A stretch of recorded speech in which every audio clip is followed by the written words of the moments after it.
Je m'appelle Étienne Bouillot, j'ai 23 ans, je tiens avec un ami le compte de Raptors FR sur Twitter. C'est un compte qui traite de l'actualité des Toronto Raptors, une équipe NBA.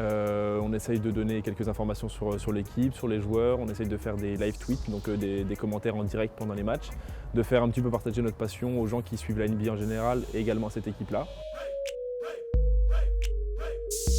Le premier match que j'ai vu de ma vie de NBA en direct, c'était un match de play-off de Toronto, un Game 7 contre Brooklyn il y a quelques années de ça.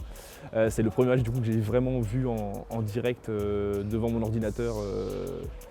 J'étais au lycée à l'époque et c'était un match qui du coup se jouait à Toronto et j'ai adoré l'ambiance, j'ai adoré l'excitation des gens sur place. Enfin, j'ai pas réussi à décrocher de cette équipe-là, je m'y suis intéressé à l'histoire, à la création de cette franchise et voilà, j'ai pas pu lâcher prise et j'ai eu l'occasion du coup d'aller à Toronto plusieurs fois pour suivre cette équipe-là et voilà, maintenant c'est Toronto. On est parti à Toronto en février dernier pour assister à 3 matchs.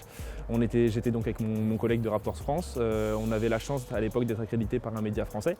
Donc on a pu accéder aux vestiaires, accéder aux conférences de presse, aux échauffements, aux entraînements.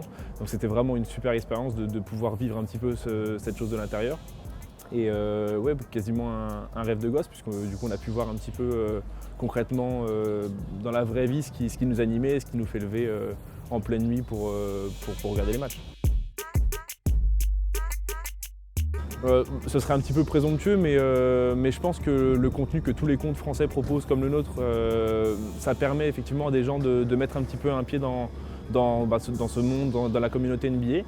Effectivement, on sent depuis 2-3 ans un engouement, comme tu l'as dit, de plus en plus présent, avec d'autres comptes qui se créent, avec du contenu qui est encore un peu plus important, avec des médias qui prennent de plus en plus d'importance. On peut notamment parler de Trash Talk ou de First Team ou même de Beansport qui a maintenant totalement les droits et qui est lié avec la NBA. Parce que pour beaucoup de personnes, la NBA c'est plus qu'un sport, c'est quasiment une télé-réalité. Il se passe toujours des choses sur le parquet, en dehors du parquet, sur les managements, sur les décisions qui sont prises par les franchises, par les joueurs en eux-mêmes.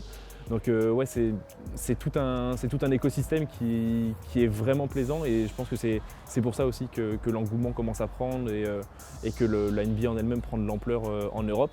Et c'est aussi pour ça que la décision de mettre un match de saison régulière NBA à Paris a été prise assez rapidement par Adam Silver, puisque je pense qu'il se rend compte qu'en Europe, c'est probablement en France que la communauté NBA est la plus importante et qui se développe le plus d'elle-même.